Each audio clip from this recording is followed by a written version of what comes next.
Pria ini sedang menebang pohon. Tanpa diduga, sekrup pada gergaji listrik keluar. Ayah! Ayah!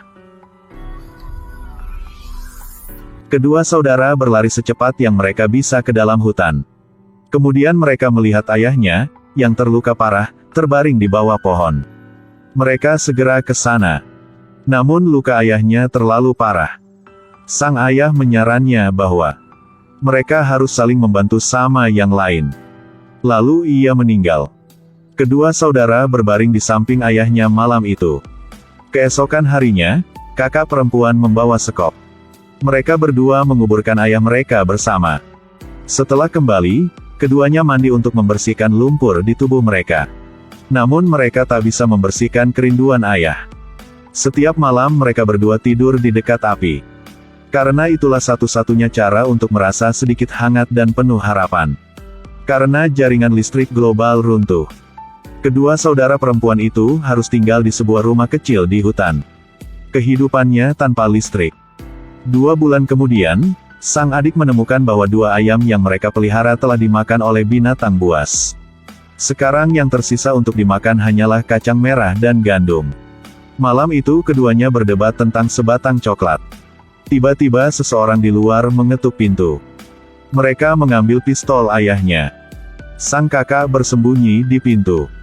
Adiknya dengan pistol perlahan mendekati pintu. Apakah itulah kamu? Itu pacar sang adik yang bernama Bob. Ternyata kota dalam kekacauan sekarang. Bob khawatir pacarnya dalam bahaya. Jadi dia berjalan selama 3 hari untuk menemukannya. Kemudian Bob tinggal di rumah mereka selama seminggu dan menolak untuk pergi. Kakak mengingatkan adiknya, jangan hamil. Pada titik ini, bahkan apa yang harus dimakan adalah masalah besar. Ia tak mau membagi makanan untuk orang lain. Ia juga tanya kapan Bob akan pergi. Bob mendengar bahwa ada listrik di timur. Jadi dia mengusulkan untuk tinggal di timur bersama. Tapi jalannya butuh jalan kaki selama 8 bulan. Sang kakak berpikir lebih aman tinggal di rumah. Sedangkan sang adik pilih untuk pergi dengan pacarnya. Setelah mengucapkan selamat tinggal, adik dan pacarnya mengambil ransel mereka dan pergi. Tapi di tengah jalan, sang adik ingat kata-kata ayahnya. Dia tidak tega meninggalkan kakaknya sendirian menghadapi kesulitan. Jadi dia kembali sendirian. Nila, Nila.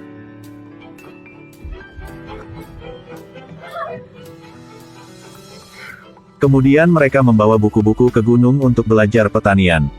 Mereka bawa kembali banyak tanaman yang bisa ditanam. Ada juga cherry, blueberry. Keduanya menjalani kehidupan mereka sendiri. 1 bulan kemudian, setelah kencing, sang adik menyadari bahwa dia tidak hamil.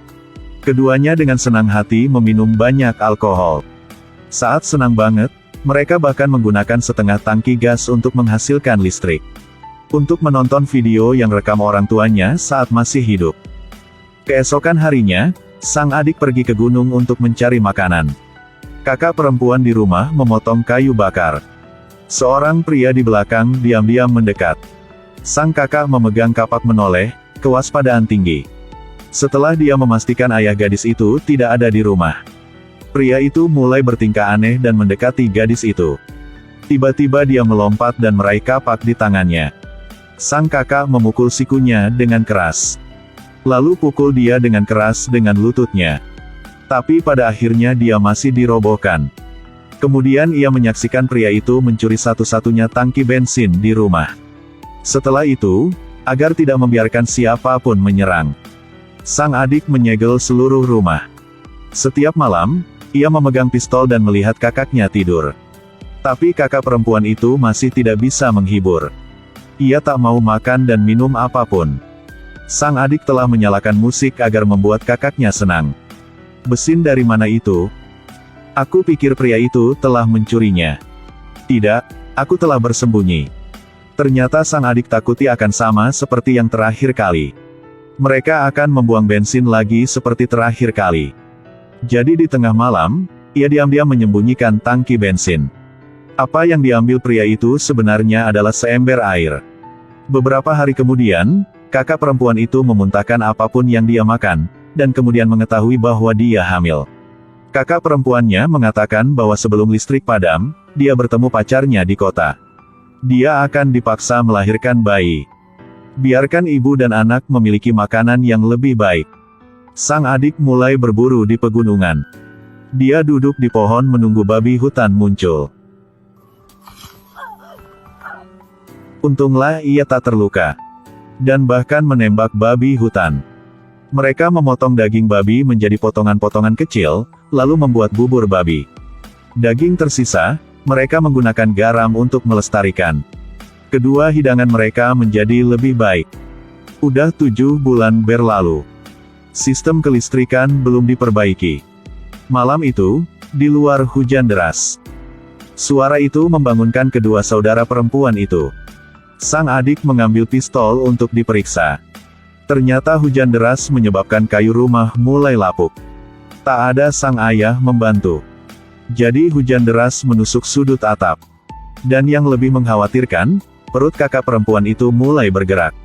2 orang duduk saling membelakangi selama 5 jam. Tapi bayinya tetap tidak mau keluar. Kakak perempuan khawatir rumah itu akan terus runtuh. Jadi, 1 orang membawa barang bawaan, yang lain memegang perut yang akan melahirkan memanjat gunung. Sampai tengah malam, mereka datang ke sebuah rumah pohon. Disinilah mereka biasa bermain ketika mereka masih kecil. Setelah malam yang sulit, bayi itu akhirnya lahir. Setelah kembali, keduanya menemukan bahwa rumah itu hampir sepenuhnya runtuh. Tak bisa tinggal di sana lagi. Untuk menjaga baik-baik kehidupan kecil di hatinya, mereka membuat keputusan yang berisiko. Mereka mulai mengumpulkan barang-barang yang diperlukan. Dan sebarkan separuh tangki bensin lainnya di sekitar rumah. Lalu mereka membakar rumahnya. Kemudian bawa bayi itu ke hutan yang dalam untuk bertahan hidup. Ini adalah film tentang kemauan manusia dalam menghadapi bencana. Ketika kenyataan membuat kita putus asa, itu juga akan membawa harapan baru. Kita harus benar-benar menyingkirkan diri kita di masa lalu. Begitu aja, kita baru bisa menerima hal baru.